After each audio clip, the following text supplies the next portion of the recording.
اس اللہ نے اس دنیا میں جتنی بھی نعمتیں بنائی ہیں جس کو کوئی شمار نہیں ہے، کوئی سپر کمپیوٹر بھی اس کو شمار نہیں کر سکتا، وہ کس کے لیے بنائی ہیں؟ میرے لیے بنائی ہیں، میرے خاندان کے لیے بنائی ہیں، میرے مسلک والوں کے لیے بنائی ہیں، سارے مسلمانوں کے لیے بنائی ہیں۔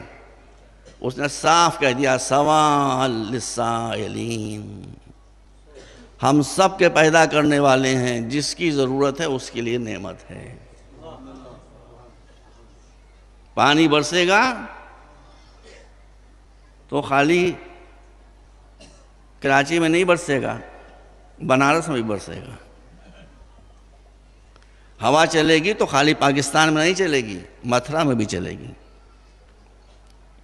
زمین سے پیداوار ہوگی تو خالی کسی مسلم ملک میں نہیں ہوگی، اجودھیا میں بھی ہوگی، اس لیے کہ اس کی کوئی پارٹی نہیں ہے جو یہاں پارٹی کا تصور ہے، سمجھ رہے ہیں؟ وہ تو سب کا رب ہے،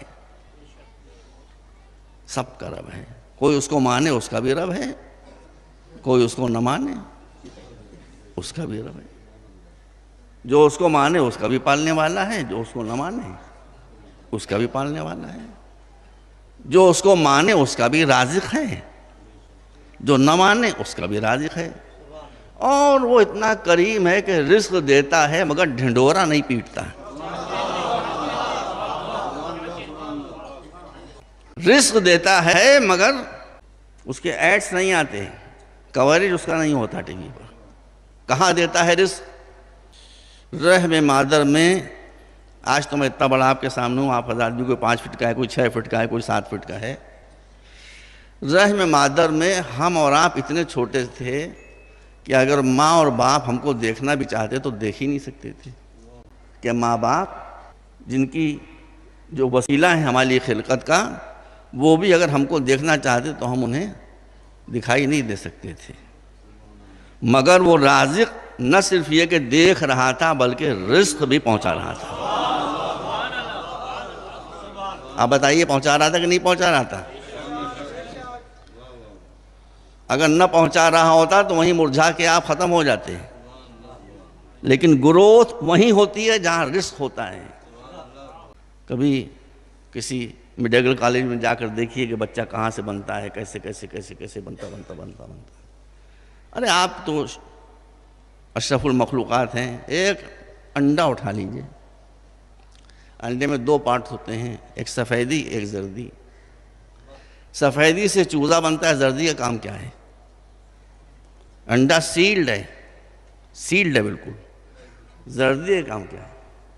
انڈا سیلڈ ہو مگر رزق سیلڈ نہیں ہے۔ ابھی چوزے کی تخلیق بھی نہیں ہوئی، سفیدی ہے، بنے گا کبھی یہ بچہ جا کر، مگر رزق کا انتظام زردی کی شکل میں پہلے سے موجود ہے۔ آپ رحم مادر سے آپ کا ڈیولپمنٹ ہوا، آپ کسی ڈاکٹر سے پوچھ لیں، میں تو خود اسپتال چلا رہا ہوں اور دیکھا کرتا ہوں، ماڈل سب میں رکھے ہوئے ہیں۔ بچہ 2 باتیں بیٹا تمہیں معلومات ہونا چاہیے، دیکھو تبھی تم اس کے سامنے عقیدت سے سر جھکاؤ گے، عادت کے طور پر سر نہیں جھکاؤ گے۔ پہلی بات یہ ہے کہ ہم جب بطن مادر میں ہوتے ہیں تو ہمارا منہ سیلڈ ہوتا ہے، ناک سیلڈ ہوتی ہے، دونوں چیزیں سیلڈ ہیں۔ اب یہیں سے تو آدمی کھانا کھاتا ہے، منہ ہی سیلڈ ہے تو کیسے کھائے گا؟ اس نے منہ کو اگر سیلڈ کیا تو رزق کا انتظام یہاں سے کر دیا، ناف کے ذریعے رزق جا رہا ہے۔ اور یہ بھی تم کسی ڈاکٹر سے پوچھ لو بیٹا، یہ بھی قدرت کا کارنامہ دیکھو، میں غلط تھوڑی کہہ رہا ہوں۔ بچہ جب تک بطن مادر میں رہتا ہے اگر سانس لے لے اسی وقت مر جائے، جب تک ماں کے پیٹ میں بچہ، کسی ڈاکٹر سے پوچھ لیجیے، جب تک بچہ ماں کے پیٹ میں ہے اگر ایک مرتبہ سانس لے، وہی اول سانس ہوگی وہی آخری سانس ہوگی، ختم ہو جائے گا۔ تو وہ بچہ جو بطن مادر کے اندر ایک مرتبہ سانس لے اور ختم ہو جائے، وہی بچہ بطن مادر کے باہر نکلتے ہی اگر سانس نہ لے تو ختم ہو جائے گا۔ یہ کون ہے جو اس کو بتا رہا ہے کہاں سانس لینے کا موقع ہے، کہاں سانس لینے کا موقع نہیں ہے؟ پہچانو اپنے رب کو، پہچانو، تب تم معرفت کے ساتھ اس کی بارگاہ میں سجدہ کرو گے۔